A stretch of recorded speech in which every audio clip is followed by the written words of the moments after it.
Hi guys, Pappy Rich Johnson here.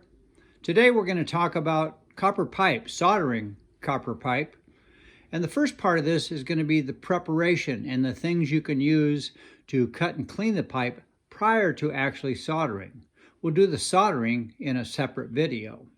One thing I would like to explain is the difference between soldering and brazing. Soldering uses flux and solder to make a connection between the two metals. Brazing uses higher temperature and a different material, so no flux is needed. So basically, soldering is lower temperature than brazing. So let's get on with it. First of all, and I have to stress this, really important with soldering, we're dealing with flame and heat. So you can't use our standard work gloves for this. They aren't going to provide the heat protection that you need. So you need to use leather gloves like these, or even these. But leather gloves, and of course your safety glasses. We're going to be using heat and hot materials that can splatter. Really important to wear the glasses and wear some gloves. So before we solder the copper, we need to prepare it and prepare the connectors that we might have. Do you notice that there's some difference between these? Like that one, can you tell that that's old? It's got a little bit of green in it. And here's a brand new one that's very clean, right?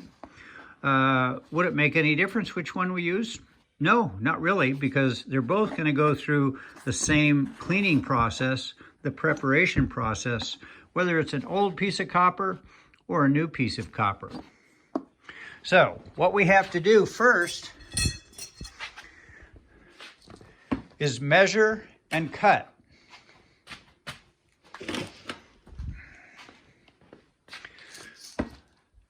So let's say we're going to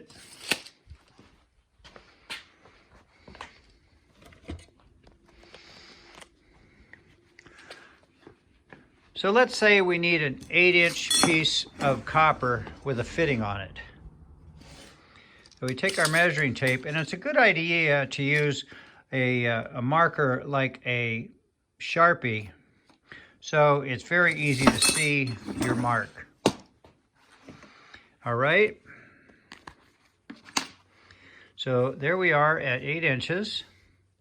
And we've got 3 different types of cutters here. This is a standard tubing cutter. This is the same thing, but it's called a mini. And it's basically, because it's smaller, it can get into tighter spaces. And then we have also a small one that's a little more automatic, in that you just snap it over the pipe. And as you can see here, it will do either 3/4 inch or 1/2 inch pipe, which is usually what's used for most house jobs. And what we're dealing with today, this is 1/2 inch pipe. I can show you the difference in this fitting here, in that this fitting goes from 1/2 inch pipe into a 3/4 inch pipe. So that's the difference in size there. 1/2 inch and 3/4 for most residential projects. So let's do a couple of different cuts using the different tools. This is the standard tubing cutter. And you can see all I'm doing is tightening it down until we're just contacting the pipe. In fact, you can see it holds itself there. Here's the blade, and then rollers. And all you do, once you have it tightened down a little bit, is you just turn it.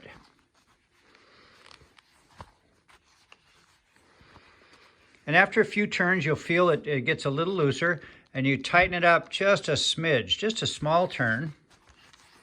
Continue turning it. Tighten up a little, not too much. You want to still be able to turn it easily around the pipe.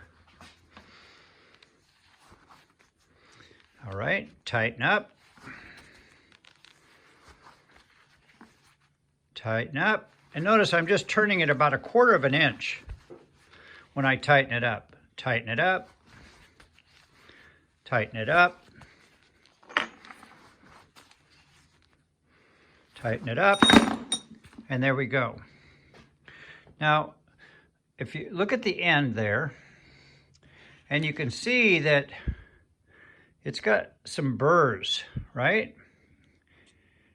And we need to get rid of those. The reason for that is as the water's going through, if it catches those burrs, it can actually cause a whirlpool that will, believe it or not, wear out the pipe fitting.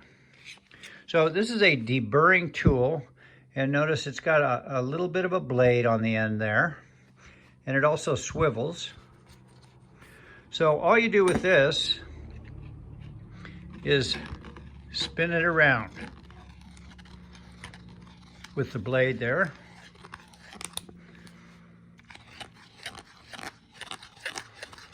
And it will clean up the inside edge of that. All right.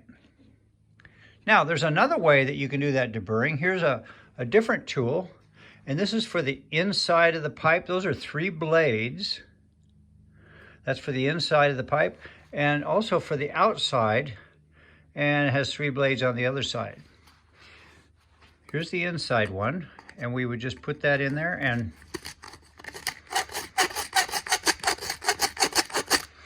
it'll do the same thing essentially as the reamer. Now we have to clean the outside of the pipe also. The most important things about soldering, or welding for that matter, are clean metal and a good fit. That's it, clean metal and a good fit. So we have to clean this metal, even though it looks fairly clean. There's manufacturing oils and other things that are on there. One way is with emery cloth. This is basically cloth sandpaper. And you put it on the end, spin it around, and you can see the difference there, how clean that is.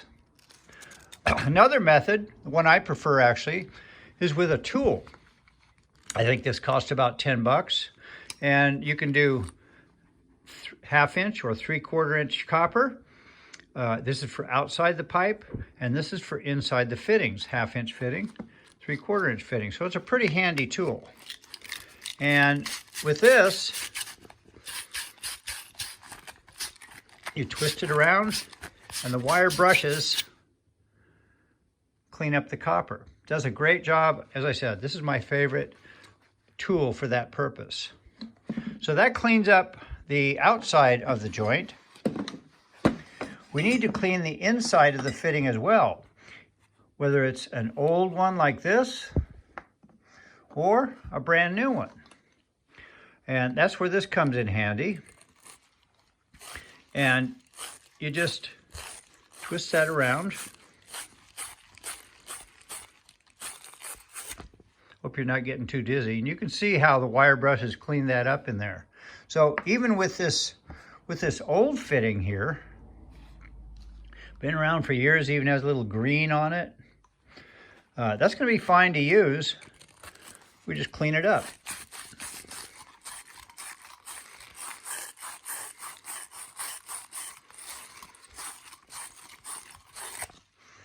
Now inside, that looks brand new, right? So now our copper pipe is ready to be soldered. Here's a joint that's going to go on here. It fits, right? And then I'm just going to demonstrate one other cutter. Now, this cutter was the same as the normal tubing cutter. It's just a miniature version. Just tighten the wheel down and then spin it. This I got recently, and I love this thing. Look how this works. Now I'm not going to put it on my, well, yeah, let's find our mark. I'll put it on the mark. You just line up that mark, and you can see the blade there and the rollers. It's very similar to the other tubing cutter, but this one, it keeps its own tension. So you just push it, you snap it in, and you turn it, well, it tells you the direction here. Turn it this way,